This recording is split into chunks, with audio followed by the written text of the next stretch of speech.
La nature et les animaux me ressourcent énormément, la nature particulièrement,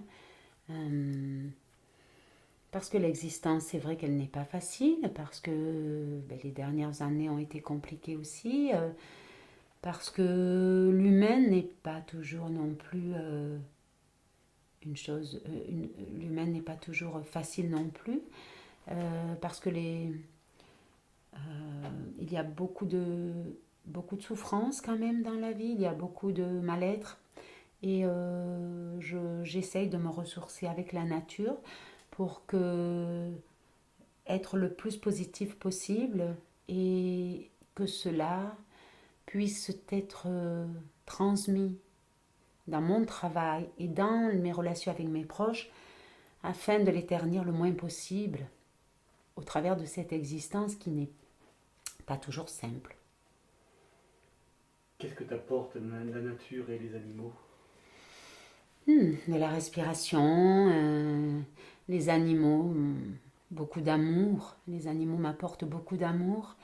Les gens aussi, certaines personnes, mais la nature m'apporte beaucoup de possibilités de se recentrer sur soi-même, de, de s'évader et de se ressourcer, je pense, sur le plan énergétique.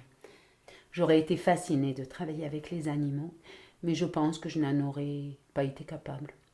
J'aurais été, euh, j'aurais été une catastrophe quand je vois le vétérinaire de Metz, le courage, enfin, lui et les autres, le courage qu'ils ont et la force qu'ils ont, parce qu'ils sont et dans l'empathie vis-à-vis des gens et des animaux, mais à la fois, moi je pourrais pas.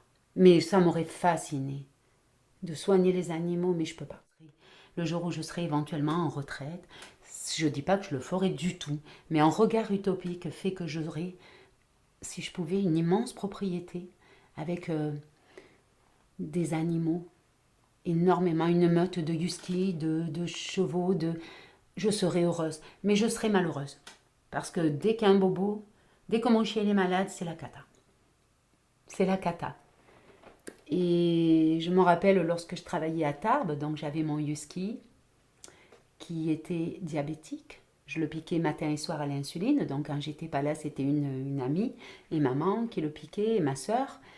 Euh, un jour, il s'est paralysé suite à une intervention parce qu'il avait l'arrière-train qui s'était très abîmé.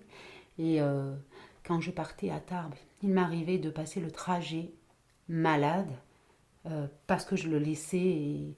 Donc je n'aurais pas eu le cœur d'être vétérinaire, même si je trouve que je leur dis respect, quoi. Comment s'appelait ton husky? Loxley.